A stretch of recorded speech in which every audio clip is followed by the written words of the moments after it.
केंद्र सरकार ने कई अहम बिलों को पेश करने के लिए संसद का विशेष सत्र बुलाया है। संसदीय कार्य मंत्री प्रहलाद जोशी ने सोशल मीडिया प्लेटफॉर्म एक्स पर संसद का विशेष सत्र बुलाने की जानकारी दी। उन्होंने बताया कि संसद का विशेष सत्र 8 सितंबर से 22 सितंबर तक चलेगा। संसद के विशेष सत्र के दौरान 5 बैठकें होंगी। बताया जा रहा है कि इस दौरान केंद्र सरकार सदन में कई अहम बिल पेश कर सकती है। सूत्रों की माने तो विशेष सत्र में एक देश एक चुनाव से जुड़ा हुआ बिल भी पेश किया जा सकता है। साथ ही सरकार इस दौरान यूनिफॉर्म सिविल कोड पर भी बिल ला सकती है। इसके अलावा संसद के विशेष सत्र में महिला आरक्षण से जुड़ा बिल पेश होने की भी संभावना जताई जा रही है। तो ये बड़ी जानकारी इस समय हम आपको बता रहे हैं। सितंबर के दूसरे हफ्ते में ये एक बड़ी जिसे कहा जाए विशेष सत्र संसद का बुलाया जा सकता है। और इस समय की एक और बड़ी खबर हम आपको बता दें, विशेष सत्र पर सूत्रों से बड़ी खबर हमें मिल रही है। बड़ी खबर यह है कि आखिरी हो सकता है ये सत्र। 17वीं लोकसभा का आखिरी सत्र संभव है। तो क्या लोकसभा चुनाव जल्दी होगा? समय से पहले लोकसभा का चुनाव संभव। विशेष सत्र पर सूत्रों से ये बड़ी जानकारी मिल रही है। संसद का विशेष सत्र बुलाया गया है। 17वीं लोकसभा का आखिरी सत्र हो सकता है ये। रविंद्र कुमार जी न्यूज संवाददाता ज्यादा अपडेट लिए हुए जुड़ रहे हैं। रविंद्र, ये बहुत बड़ी खबर है। इसके मायने अगर ये खबर सही है तो क्या ये मायने निकाले जाए कि अब लोकसभा का चुनाव जल्दी होगा? वैसे ही सरकार ये कह रही है कि इस विशेष सत्र में बिल आ सकता है, एक देश एक चुनाव। बिल्कुल, देखिए, जो सरकार की तरफ से ट्वीट किया गया था कि ये अमृतकाल है और अमृतकाल पर डिबेट करेंगे, चर्चा करेंगे। जो हमें जानकारी मिल रही है सूत्रों से कि ये विशेष सत्र एक अनोखा सत्र है, 5 दिवसीय सत्र बुलाया गया है। ये अपने आप में अविश्वसनीय होगा, क्योंकि जो हमें संभावना दिख रही है और जो सूत्रों से जानकारी मिल रही है कि 17वीं लोकसभा को डिसॉल्व किया जा सकता है। 17वीं लोकसभा के लिए आखिरी सत्र, जो विशेष सत्र बुलाया गया 18 से 22 सितंबर, ये आखिरी सत्र हो सकता है। उसके बाद कैबिनेट इस लोकसभा को भंग कर सकती है और पहले चुनाव की घोषणा कर सकती है। यानी कहीं ना कहीं ये प्रधानमंत्री नरेंद्र मोदी, और ये भी जानकारी मिल रही है कि 5 दिन के ये सत्र में आखिरी समय प्रधानमंत्री नरेंद्र मोदी का एक बहुत लंबा चौड़ा देश के नाम एक तरह संदेश या फिर लोकसभा सदस्यों को संबोधित करेंगे और उसमें पिछले साढ़े 9 साल के अपनी कार्य की उपलब्धियों को रखेंगे और आगे आने वाले जो 5 साल है उसका रोड मैप भी रखेंगे। उसके बाद ये भी घोषणा करेंगे। रविंद्र, आपको याद होगा अटल बिहारी वाजपेयी जी ने भी शाइनिंग इंडिया कैंपेन चलाया था और जल्दी चुनाव में जाने का फैसला किया था और उसका काफी नुकसान बीजेपी को हुआ था। क्या एक बार फिर बीजेपी इस तरीके का रिस्क उठाने के लिए तैयार है? देखिए, जो 2004 में हुआ था और 2023 में, ये दोनों में काफी अंतर है, ऐसा बीजेपी के बड़े नेताओं या बड़े बड़े मंत्रियों का मानना है।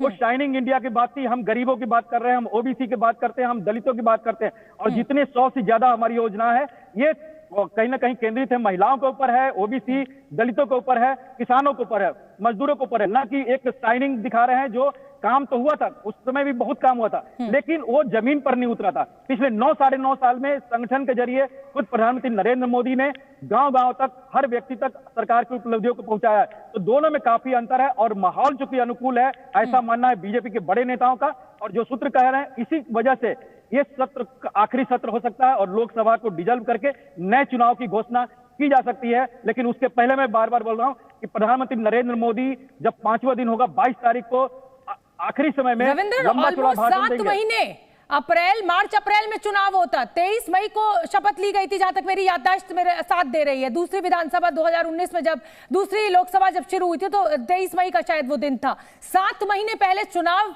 में जाना, संसद को डिसॉल्व करना, इसको कैसे समझा जाए? क्योंकि ये बहुत बड़ी खबर है आज की। देखिए, आंध्र प्रदेश और तेलंगाना दोनों के एक साथ चुनाव होते थे लोकसभा के साथ, लेकिन तेलंगाना ने अलग रास्ता अपनाया और लगातार वहां पर केसीआर देख रही है कि चुनाव जीतते आ रहे हैं पिछले 2 बार से। तो ऐसी बात नहीं है कि हर समय 2004 के ही नतीजे आएंगे, जैसा कि बीजेपी नेताओं का ही मानना है। ठीक है, पहले अर्ली इलेक्शन होंगे, लेकिन आज जो उपलब्धियां हैं, चाहे चंद्रयान हो, विकास हो, महिलाओं के लिए जो घोषणाएं हो रही है, या फिर विश्व में जो एक छवि बनी है भारत की, उसके बदौलत देश के सामने, देशवासियों के सामने बीजेपी की और प्रधानमंत्री नरेंद्र मोदी की छवि सबसे अलग है। भले लेकिन रविंद्र, इसको क्या ऐसे भी समझना चाहिए कि इंडिया गठबंधन जिस तरीके से आगे बढ़ रहा है, कहीं ना कहीं बीजेपी को, एनडीए को ये लग रहा है कि आने वाले समय में ये और ज्यादा मजबूत हो सकता है। राहुल गांधी की भारत जोड़ो यात्रा भी एक बार फिर से शुरू होने वाली है। क्या इन तमाम मुद्दों को, तमाम रणनीतियों को ध्यान में रखकर बीजेपी ये रिस्क लेने के लिए तैयार हुई है? बिल्कुल, कहीं ना कहीं अगर देखा जाए तो ये फैक्टर जरूर है। आईएनडीआईए का एक फैक्टर हो सकता है इसके पीछे कि आईएनडीआईए को बहुत ज्यादा समय न मिले, क्योंकि 6-7-8 महीने में वो एक विपक्षी धड़ा एक मजबूत हो सकता है। जैसा कि घोषणा किया गया है कि 450 सीटों पर लगभग एक कैंडिडेट होगा बीजेपी के सामने। ऐसे में वो रिस्क ज्यादा मजबूत हो सकता है, बशर्ते कि 7 महीने पहले ले, जब विपक्षी दल अभी एकजुट होने की कोशिश कर रहे हैं, न नेता है, न उनके पास कोई नीति दिख रही है, न एजेंडा दिख रहा है। ऐसे में अगर हम अभी चुनाव करते हैं तो बीजेपी वर्सेज अपोजिशन ऑल नहीं होगा, बल्कि बीजेपी वर्सेज 1 by 1 होगा। चाहे कांग्रेस हो, चाहे अलग अलग स्टेट में अलग अलग पार्टियां होंगी, क्योंकि सबको अपना वजूद बचाना होगा, तभी जाकर सामूहिक रूप से विपक्षी एकता दिखाई देगी भविष्य में। ऐसे में बीजेपी का मानना है, जो सूत्र बता रहे हैं कि अर्ली इलेक्शन की पूरी संभावना है, ये आखिरी सत्र हो सकता है, प्रधानमंत्री का भाषण होगा। और बिल्कुल जैसा कि अटल बिहारी वाजपेयी ने, आपने देखा होगा कि 1996 में भाषण दिया था कि हम इलेक्शन में जाने के लिए तैयार है। 1999 में उन्होंने कहा था कि ठीक है, हमारी सरकार गिर गई है, लेकिन हम चुनाव में जाएंगे, हम कोई जोड़ तोड़ नहीं करेंगे। तो सरकार का भी मानना है, बीजेपी का मानना है कि अभी प्रधानमंत्री नरेंद्र मोदी की छवि के सामने कोई नहीं है। हमारा सर्वेक्षण भी हो रहा है और कई एजेंसियों का भी सर्वे, चाहे नेशनल स्तर पर हो या अंतर्राष्ट्रीय स्तर पर। तो क्या रविंद्र, मैं इसलिए रोक रही हूँ क्योंकि मेरे लिए भी ये बहुत बड़ी खबर है, हमारे जी न्यूज के दर्शकों के लिए भी ये बहुत बड़ी खबर है। क्या ये माना जा सकता है कि राजस्थान, छत्तीसगढ़ और मध्य प्रदेश का चुनाव, जो तेलंगाना का चुनाव जो इस साल के अंत में होना है, उस समय लोकसभा का चुनाव साथ करा दिया जाए, या जनवरी और फरवरी जा सकती है ये तारीख? क्या खबर निकल रही है सूत्रों से? देखिए, जो जानकारी अभी मिल रही है कि जब डिसॉल्व होगा उसके बाद जाहिर सी बात है चुनाव आयोग के हाथ में होता है, लेकिन उसके चुनाव आयोग के लिए भी पैन इंडिया चुनाव कराने से और विधानसभा चुनाव को अलग अलग कराने में काफी मुश्किल होगा। इसलिए मान के चला जा सकता है कि अगर ये सितंबर में चुनाव की घोषणा हो जाती है, डिसॉल्व हो जाता है लोकसभा, जिसकी पूरी संभावना जताई जा रही है सूत्रों के अनुसार, तो दिसंबर में ही पूरे चुनाव हो जाएंगे, सारे विधानसभा का भी और लोकसभा का भी। लेकिन उसके पहले भी एक है कि 1 नेशन 1 इलेक्शन का भी अगर प्रस्ताव पारित हो जाता है, बिल पारित हो जाता है, तो पैन इंडिया इलेक्शन होगा लोकसभा चुनाव के साथ, यानी सभी राज्यों के चुनाव भी लोकसभा चुनाव के साथ होने की भी संभावना जताई जा सकती है। लेकिन रविंद्र, 1 नेशन 1 इलेक्शन मुझे समझ में आ रहा है। इस समय सरकार बहुमत में है, बहुत आसान है राज्यसभा से भी बिल पास कराना। ये जाहिर सी बात है कि दिसंबर में छत्तीसगढ़, मध्य प्रदेश और राजस्थान में बीजेपी की स्थिति इस समय बताई जा रही है कि भाई उतनी मजबूत नहीं है कि वो शोर शॉट उनकी जीत हो। तो उनको ऐसा लग रहा होगा कि भाई राज्यसभा में अब की बार विपक्ष मजबूत हो सकता है। ये तमाम मुद्दे कंसिडर करते हुए यूसीसी बिल हो, चाहे महिला आरक्षण बिल हो, चाहे 1 नेशन 1 इलेक्शन का बिल हो, इसको सरकार पेश करने की जल्दबाजी कर रही है?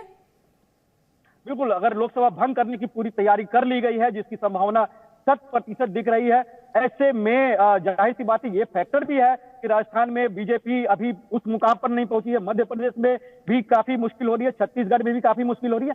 तो ऐसे में अगर विधानसभा चुनाव लोकसभा के साथ होते तो मोदी भरोसे या मोदी, पीएम मोदी के नाम पर विधानसभा भी चुनाव जीता जा सकता है और लोकसभा के चुनाव भी जीतेंगे, ऐसा बीजेपी के बड़े नेताओं का मानना है, बड़े मंत्रियों का मानना है, जिनसे हमारी बात हुई है, जो सूत्रों के अनुसार जानकारी दे रहे हैं। तो कहीं ना कहीं काफी फैक्टर है इस मामले में। इंडिया जो गठबंधन है उसकी मजबूती को तोड़ना, विधानसभा चुनाव में बीजेपी की स्थिति को उतनी मजबूत न देखते हुए, बिल्कुल कुल मिलाकर रविंद्र, बीजेपी की ये रणनीति है कि कहीं ऐसा ना हो कि विपक्ष जो एकजुट हो रहा है, मजबूत हो रहा है, इसको और समय मिल जाए तो ये और कड़ा मुकाबला दे सके। इस समय अगर लोकप्रियता की बात की जाए तो प्रधानमंत्री नरेंद्र मोदी की लोकप्रियता जो है इस इंडिया गठबंधन के किसी भी नेता से बहुत ऊपर है और इसी को कैश करना चाहती है बीजेपी। बहुत बहुत धन्यवाद रविंद्र, आज की बहुत बड़ी खबर इस समय की हमने आपको बताई। जी न्यूज़।